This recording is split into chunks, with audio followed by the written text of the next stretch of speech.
हर खबर पर होगी आपकी पकड़। डाउनलोड कीजिए एबीपी लाइव ऐप। हमारे साथ मंच पर आदरणीय सलीम शेरवानी साहब और बड़ी संख्या में जो आज समाजवादी पार्टी में शामिल हो रहे हैं, मैं सभी लोगों का बहुत बहुत स्वागत करता हूं, बहुत बहुत बधाई देता हूं। साथ ही मैं पत्रकार साथियों का भी धन्यवाद दूंगा। इधर बहुत दिनों में हमारी आपकी मुलाकात नहीं हुई और कारण भी ऐसा है, न केवल हम बल्कि पूरी दुनिया उस बीमारी से लड़ रही है। पूरी दुनिया में जहां कहीं भी देखें और आज भी अगर जानकारी करना चाहें तो हर जगह ये बीमारी फैल रही है। उत्तर प्रदेश की सरकार, जहां हम सब लोग रह रहे हैं, उनका एक ही निर्णय है कि जितने कम टेस्ट होंगे उतनी ही कम बीमारी दिखाई देगी। मुझे याद है लगातार जिस समय से कोविड-19 से लड़ना पड़ रहा है, उस समय से लगातार ये बात कह रहे थे कि टेस्ट ज्यादा होने चाहिए, टेस्ट लगातार हों, जिससे कम से कम पता तो लगे कि आखिरकार बीमारी कितनी है। लेकिन सरकार और सरकार के लोग न आज बीमारी से लड़ रहे हैं, न ही जो लोग अस्पताल पहुंच जा रहे हैं उन्हें कोई इलाज और सुविधा दे पा रहे हैं। बड़ी संख्या में लोगों की जान गई है, जिसमें कैबिनेट के मंत्री, उनकी जान गई, सदस्य हैं उनकी भी जान गई, अधिकारी जो लगातार काम कर रहे थे, ग्राउंड पे थे, उनकी जान गई, हमारे आपके बीच में लगातार पत्रकार काम कर रहे थे, उनमें से भी कुछ लोगों की जान चली गई। न जाने कितने लोग बीमार हुए हैं और अब सरकार कह रही है कि कहीं ना कहीं हमें इस बीमारी के साथ रहना पड़ेगा। अगर हमें और आपको इस बीमारी के साथ रहना है तो हमारे अस्पताल क्यों नहीं अच्छे हैं, अस्पताल का इंतजाम क्यों नहीं बेहतर कर पा रहे हैं। इसलिए जहां कोविड से परेशान है वही हमारे किसानों के साथ लूट हो गई। ये वही भारतीय जनता पार्टी है जिसने कहा कि हम किसानों की आय दोगुनी कर देंगे। आज धान की लूट हो रही, जो भी किसान पैदावार कर रहा है उसकी लूट, आखिरकार केवल नारा बनकर के रह गया। एक सरकार जिसने भूमि पूजन 2 बार किया, 4 लाख करोड़ का इन्वेस्टमेंट की बात कही। आज सरकार से हम जानना चाहते हैं कि जो 4 लाख करोड़ से ज्यादा का इन्वेस्टमेंट का एमओयू हुआ था, जिसकी भूमि पूजन हुई, वो आज जमीन पे कितना दिखाई दे रहा है।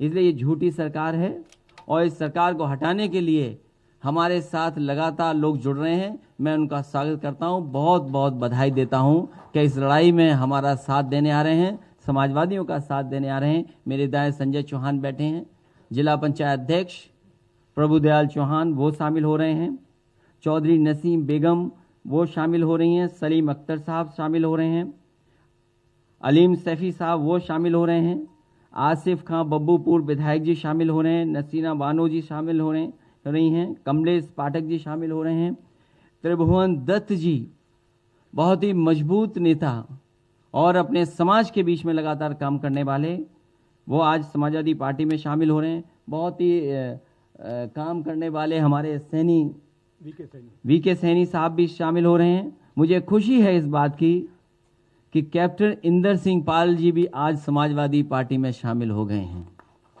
इसलिए आज शामिल होने वालों का मैं बहुत बहुत स्वागत करता हूं, बधाई देता हूं। जो इस हॉल में उनका भी स्वागत करता हूं, बगल के हॉल में जो बैठे हैं उन साथियों का भी बहुत बहुत स्वागत करता हूं कि आज समाजवादी पार्टी में आप लोग जुड़ रहे हैं, शामिल हो रहे हैं।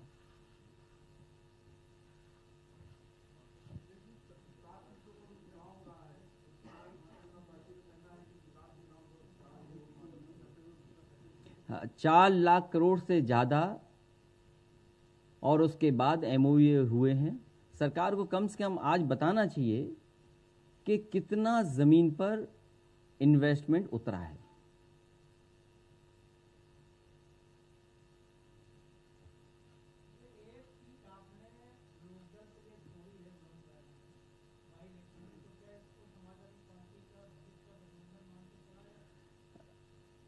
भविष्य में, क्योंकि हमारे साथ संजय चौहान जी भी बैठे हैं जो समाजवादी पार्टी से चुनाव लड़े थे। भारतीय जनता पार्टी ने बेईमानी न की होती तो आज वो सांसद होते।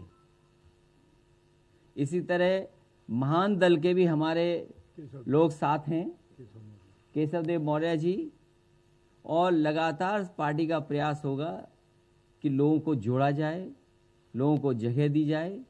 आने वाले समय में जो चुनाव होने जा रहा है वो न केवल उत्तर प्रदेश का चुनाव होगा बल्कि देश की राजनीति का भी भविष्य तय करेगा उत्तर प्रदेश। राज्यसभा की 8 सीटों पे आज भारतीय जनता पार्टी के प्रत्याशी नामांकन 9 सीटें उन्होंने पहले दावा किया था कि हम जीतेंगे। हम बीएसपी ने भी एक प्रत्याशी खड़ा करने का काम किया। चर्चा यह है कि अंदर खाने बीजेपी और बीएसपी का ये टैक्स हो रहा है कि वो अभी 3 बजे तक आपको और हमको सबको इंतजार करना चाहिए।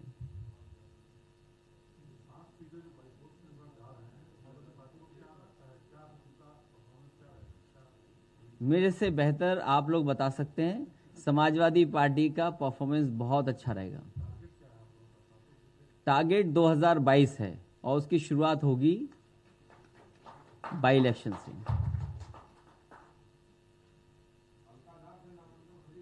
तो मैं कह रहा हूं आपको इंतजार करना चाहिए 3 बजे तक का। महिलाओं के खिलाफ अपराध को लेकर बहुत चिंता जताई गई थी बीते कुछ दिनों में। आज एक बहुत ही हिलाने वाली घटना बल्लभगढ़ से रिपोर्ट की जा रही है जहां 20 साल की एक लड़की को खुलेआम गोली मार दी जाती है। तो चाहे यूपी की बात हो चाहे हरियाणा की हो, महिलाओं को लेकर, लड़कियों को लेकर, सुरक्षा को लेकर आप क्या कहेंगे, कितनी चिंता है? सरकारों को अपनी जिम्मेदारी निभानी चाहिए। और जहां उत्तर प्रदेश का सवाल है, उत्तर प्रदेश में सरकार की कानून व्यवस्था पूरी तरीके से ध्वस्त है। मुझे वो समय याद है कि जब सबसे बड़े कोर्ट ने ये कहा कि 1090 जैसी सुविधा हर प्रदेश में होनी चाहिए, या जिस तरह का रिस्पांस सिस्टम डायल 100 बना था आज 112 है। अगर इसी तरह का हर प्रदेश में और समाज को जागरूक किया जाए तो मैं समझता हूं महिलाओं के प्रति, बेटियों के प्रति जो इस तरह की घटना हो रही हैं वो नहीं होंगी। और जब सरकार उत्तर प्रदेश की ऐसी है जो आंकड़े छिपाती हो, वो मानने को तैयार ही ना हो किसी चीज के लिए, तो उत्तर प्रदेश सरकार से क्या उम्मीद करोगे? और एक घटना नहीं, उत्तर प्रदेश में न जाने कितनी घटनाएं हमने और आपने देखी हैं जिसमें सरकार ने जो सरकार की जिम्मेदारी थी निभानी चाहिए थी वो निभाई नहीं है।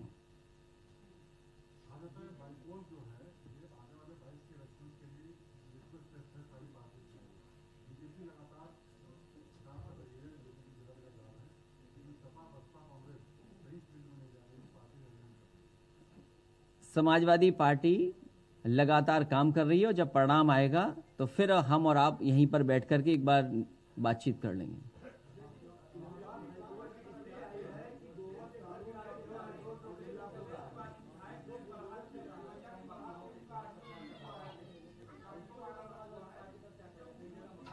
देखो, अगर 2-3 लोग एक साथ बोलेंगे तो कैसे सुन पाऊंगा मैं?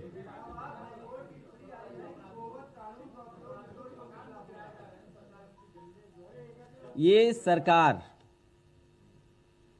जिन लोगों के पुश्तैनी घर मकान हैं उन पे भी बुलडोजर चला रही है।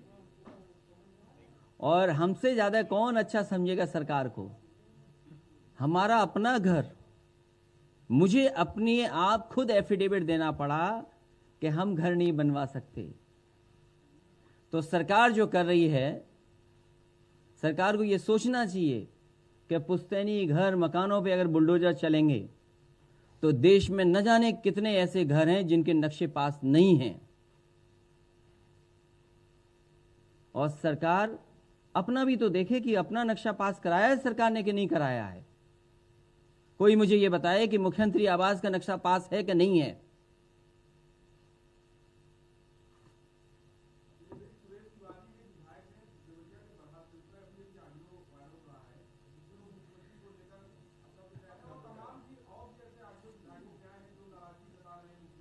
ये विधायक टेक्नोलॉजी को नहीं समझते होंगे, इसलिए सब कुछ बोल गए। मैं उनको बधाई देता हूं कि उन्होंने कम से कम सच तो बोला। मैं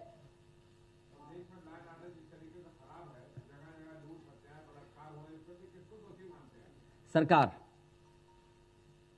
मुख्यमंत्री खुद, जब मुख्यमंत्री जी ये कहेंगे कि ठोक दो, तो प्रदेश में पता ही नहीं है किसको किसको ठोकना है। इसलिए मैं धन्यवाद देता हूं। मैं अपने सभी साथियों का स्वागत करता हूं जो आज समाजवादी ही हैं और समाजवादी पार्टी में शामिल हुए।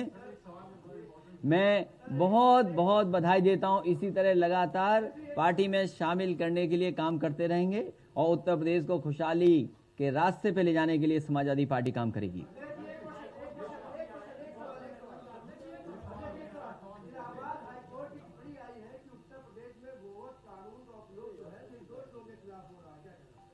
मैं हाई कोर्ट का स्वागत करता हूं। कहीं ना कहीं उन्होंने पूरी जानकारी ली होगी, उनको जानकारी मिली होगी। और सरकार कैसी आप नहीं जानते। आप सच लिख दीजिए, अगर ना आप जेल चले जाएं तो बताइएगा। कितने पत्रकार जेल चले गए, एफआईआर लिख गई उन पे। एक पत्रकार अभी भी जेल में है। तो यस तो बोल रहे हो, सच तो बोल दो।